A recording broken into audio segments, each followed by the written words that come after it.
हैं, देश की सबसे बड़ी जांच एजेंसी सीबीआई पिंजरे से आजाद होने को बेकरार दिख रही है। अपनी स्वायत्तता को लेकर सीबीआई ने सुप्रीम कोर्ट में जो हलफनामा दायर किया है उससे सीबीआई की बेकरारी झलक रही है। सीबीआई ने दलील दी है कि जांच एजेंसी को आजाद करने के लिए सीबीआई डायरेक्टर का कार्यकाल 2 साल से बढ़ाकर 3 साल करना चाहिए।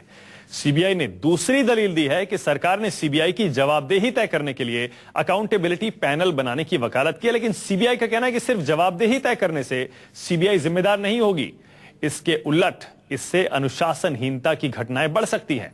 इसके अलावा सीबीआई ने अपने हलफनामे में यह भी दलील दी है कि उसे डिपार्टमेंट ऑफ पर्सनल की जगह सीधे गृह मंत्रालय के अधीन कर दिया जाए।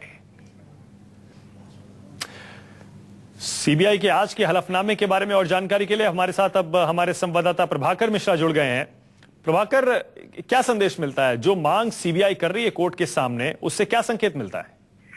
जी मानक, जिस तरह से जब गवर्नमेंट कैबिनेट ने कुछ प्रावधान किए और सुप्रीम कोर्ट को बताया कि जो सीबीआई को ऑटोनॉमी के लिए कुछ स्टेप्स उठा रहे हैं, तो आज सुप्रीम कोर्ट के सामने सीबीआई की तरफ से जो बातें कही गई हैं उससे ये बातें तय हैं, कुछ बातें साफ हो रही हैं कि सीबीआई संतुष्ट नहीं है कि सरकार जो प्रयास कर रही है। मसलन सरकार ने ये कहा था कि सीबीआई डायरेक्टर का जो कार्यकाल होगा 2 साल फिक्स किया जाएगा। सीबीआई कह रही है कि नहीं, इससे बात नहीं बनने वाली है, कम से कम ये कार्यकाल 3 साल होना चाहिए। दूसरी बात, जो जवाबदेही पैनल की बात जो की गई है उसमें ये कहा गया था कि सीबीआई के किसी अधिकारी के खिलाफ कोई अनुशासनात्मक कार्रवाई करनी है, कोई शिकायत आती है तो उसकी जांच के लिए इस जवाबदेही पैनल उसके खिलाफ कार्रवाई करेगा और शिकायत की जांच करेगा। लेकिन सीबीआई को इस पर आपत्ति है। तो कुल मिलाकर सीबीआई को कुछ भय है कि कहीं ऐसा नहीं हो कि मुझे स्वायत्त करने के नाम पर सरकार किसी दूसरे तरह का अंकुश लगाए, सरकार उसका जो ताना बना है पहले से सीबीआई का, उस पर कोई छेड़छाड़ करे। और साथ ही साथ सीबीआई ने यह भी माना है कि कहीं न कहीं उसके हाथ में कुछ अनुशासनात्मक पावर की कमी है, फाइनेंशियल